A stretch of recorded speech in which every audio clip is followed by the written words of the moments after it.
Hi, this is Ant. And this is Shira, and you're watching Ant and Shira. Is marriage necessary? Well, that's the subject that we're going to tackle next, so stay tuned.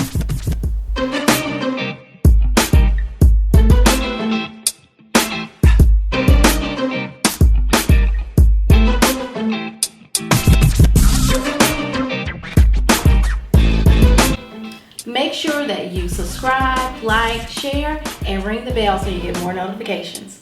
We'll be back every Friday bringing you our Friday Night Talk.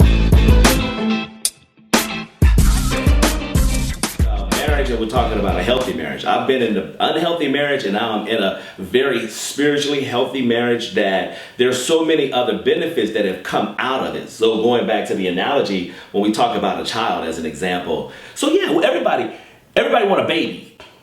But a lot of people don't want kids. It's a big difference. So I just like babies. I used to see babies before I had my own, and I'd be like, oh, okay, whatever. I ain't like babies. No, you didn't. I mean, babies. I thought babies. I think babies are cute. You know what I'm saying? Now some of these kids, I don't know. Babies crying, diapers, spitting up. It's true, which goes back to the analogy. It's the same thing with a marriage. When these two people come together, when you come together physically, okay, through your whatever, the touch, through intimacy, through kissing and all of that, that is the physiology and the biology coming together as one. But then there's this soul, that connection that also comes, that I think that is a part of marriage as well, that has to be nurtured. I really do believe that a marriage is a being. A marriage is a person. And if you take this child, when that child comes into the world, it has to be fed.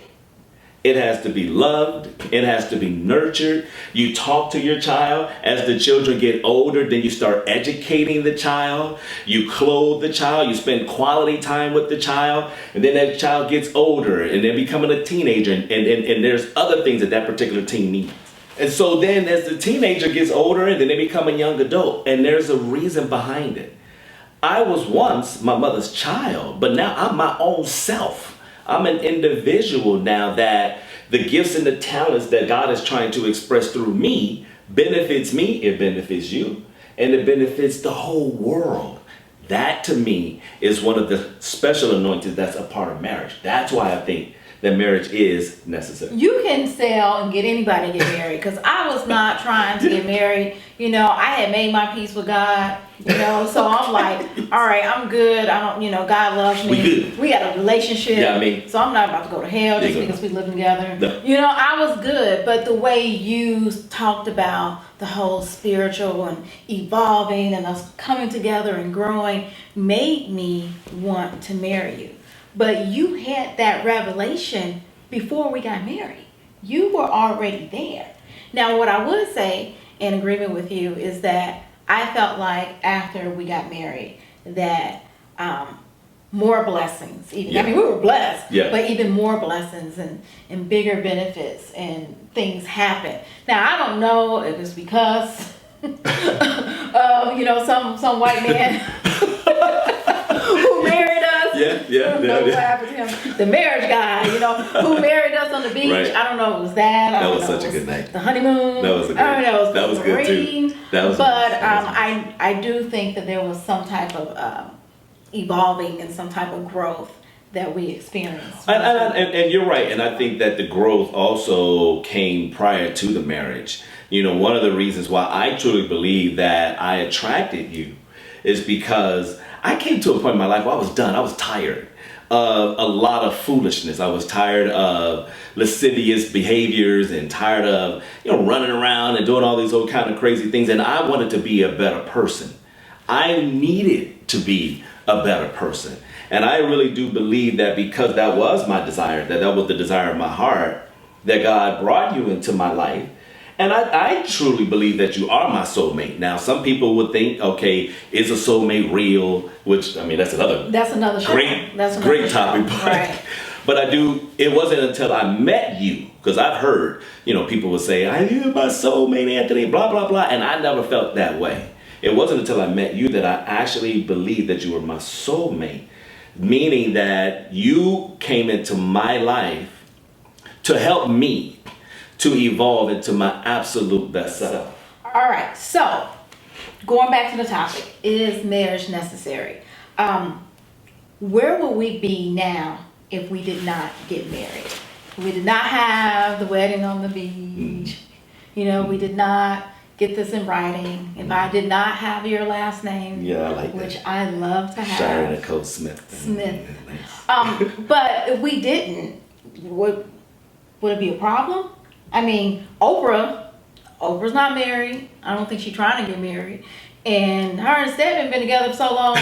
Now I don't know what's going on in the household. Okay. But Oprah looked blessed. Well, she looked happy. She does. looked like she didn't evolve. Oprah looked good. So, you know, I don't look down on someone if they decide not to get married. You know, we have friends that's been married, 20-something years. Right. And then we have friends who are not married, and we keep forgetting that they're not married because they're living and operating as husband and wife. True. Do I look at one as like, oh, she's a wife, so she's, have higher standing or more benefit than someone who doesn't have the ring? Doesn't make a difference to me. Well, not in that particular sense. I mean, if you take, there's 7.3 billion people on the planet right now. How many Oprahs are there? So we can't necessarily look at, someone's financial net worth or material things to suggest that they are even blessed. Because I think a blessing is whatever amounts to making you feel your best. So it doesn't make a difference if you got a job and you were looking for a job making $50,000 a year, or you were looking for a job making $50 million a year. If that's what you were looking for, then you're blessed. So I can't necessarily say because of Oprah's wealth and her status that she's more blessed than a married person. Yeah, but I'm not talking about Oprah anymore. No, I know that. I'm saying we have friends right now True. that are not married, but they're operating as they're married. And I don't look at those friends any differently than I look at my friends that's been married for 20 years. Correct. Like, that's what I'm talking about right Correct. now. So that's why going back to what I was saying, that for me, I think that my first statement was, is marriage necessary to live happily ever after? No. I think there are a lot of people that cohabitate and shack up or whatever the case that are doing phenomenal. Uh-oh, shack up. I mean, hey, that sounds like a bad word, shack up. That's what my grandmama told me. Hey, you don't be doing no shacking. Shacking up, yeah. The old school. So I think that, you can live and you can be rather successful unmarried or dating or just being in a relationship with someone that you connect with, that you may even dub as your soulmate. For me, one of the reasons why I wanted to be married to you is because I knew, in particular, in our relationship, I didn't necessarily know what it would be, but I just felt in my heart of hearts that there was going to be even greater blessing. And I can say and attribute much of who I am today because of who you are and because of who you've been to me. I don't know necessarily if she would have been this person if she was not my wife anymore. I mean, you were. You've gotten so much better even over the years. You were perfect for me even then. I didn't know that. I feel that I'm a much better person. So for me, marriage was necessary. You're so cute. You're so sweet. Oh my God. I hope the feeling is mutual. It is. It's so mutual. And honestly, as great as everything has been and how much I love my rings. I get compliments on it all the time still. As much as I love being married to you, I think that you will still be just as good to me. I think that we will still be having so much fun. I think everything that we have accomplished, and we have a lot of accomplishments that does not have anything to do with finances. Right. But I'm not going to deny that finances are nice. Oh my Lord. I'm going to let the universe know right now that I do appreciate and like finances. She does. And I will accept them, in our way because, okay, right. Whatever you can do to channel. Meditate. Channel. Okay. True. The love of money. Okay. Oh, they said, I'll tell you what, the hardest job I ever had was being broke. Ain't no worse feeling than wanting to do something for the person that you love and you don't have no money to be able to do it. I mean, that is whether it's your spouse, whether it's a child or your parent or anybody, your church, money has a very, very important role in our lives. And I think that we definitely, as spiritual or religious people, need to quit pretending like money does not have a massive value. That's all I'm saying. And when Yeah. I had issues with money, it wasn't flowing as much as me not having issues with money. Actually, that's the same with a lot of stuff. You know? Like when people, they have issues with the devil always messes with them. And when you just don't have issues anymore, ignore it, don't pay attention to it, devil don't come around as much. What devil at? I don't know. I don't know. No, but I'm not going to say his name 3 times. Okay? I'm not going to take a risk on that. But I'm just saying that a lot of times you won't have the issues if you let go of some type of hang-ups or some type of thoughts that you may have, like shacking up. Yes. You don't have issues No, I had a hang-up with that. It worked very well for us. Especially living in California, sometimes. Oh my Lord! It's a very, very expensive lifestyle out here. It take 2 incomes sometimes. It really does. But going back, just as a recap, like I said, I don't think that is necessary. The actual marriage license, and I would never advise anyone to, just because you're with someone and you've been together for 3, 4, 5, 10 years, and you all have not gotten married, that you should stick around. Just in hoping that this particular person, man or woman, is going to marry you. Because that person, especially a man, if that man has 0 desires to marry you, men know. Just like y'all know, when you meet a guy, if he's someone that you would take home, you know instantly if this is some particular guy that you would take home and sleep with. We know instantly, yes, women do. Y'all talk about it, yes. We know instantly as well if you're someone that we would desire to be married to. It don't take no 5, 10 years of shacking to know whether or not you want to be married to this particular woman. So if this guy got you hanging on the lead, just get out of there and go on. And this way you could attract someone where you can evolve into your absolute best self. What is that? I have no clue for you. I just know for me that I'm continuing to evolve, and I will attribute that specifically to 12, 13, 14, December 13, 2014, when my baby said I do. We gotta have an anniversary show. I like that. Where you wanna go? Couple of months. Anniversary show. I know, but I didn't say it had to be a trip. But we can. Oh my God. We take a lot of trips anyway. I know. We can film it on location.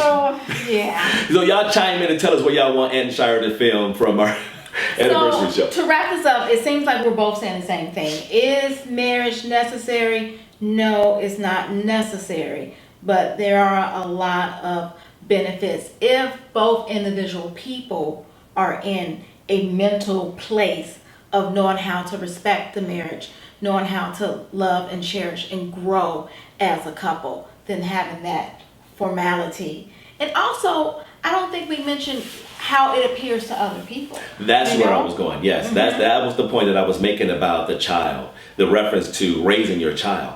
As parents, it's always our desire to raise our child to be productive members of society, not just for us to be able to look out at our children and be proud of them, but for our children to be their absolute best self, and the rest of the world will benefit from all of the gifts and the talents and all of the things that this child is going to bring forth. For people that will know this child and for people that don't know this child. You've been a teacher for 19 years now, and you've taught thousands of students. And I can guarantee you 19 years ago that you said something to a particular student that even today that continues to resonate with them, and you have no clue. And what you said to that student said to someone else, and they said it to someone else, and it was a domino effect. And that's how I look at marriage. That's how I look at a good marriage. I mean, we've all seen bad marriages. We all know I've been in a bad marriage, and I've witnessed a ton of bad marriages. And that, even a bad marriage has a profound effect on society. So yes, you definitely want to be in a really good marriage, because nurturing it, loving that child, dating each other, respecting one another, spending time with one another, so that the rest of the world is inspired by the gifts that God is trying to express between the two of you. Okay, so I think I get it. So you're saying that marriage is a baby. Yes. Is that why I call you baby? That's why you're my baby. You're my boo. You're my baby. And you nurture that baby, and you love on that baby, and you kiss that baby. Mm-hmm. And you just do everything with that baby. I get your analogy. Yes. All right, so there you have it. Is marriage necessary? No. Is there a lot of benefits? Yes. If you get married, great. If you don't, great. So we'll be back next Friday, right? So we'll be back a week. Make sure that you subscribe to our channel. Make sure that you thumbs up this video and share it. Tell your friends. We'll be back Friday Night Talk with Ant and Shira. Keep smiling.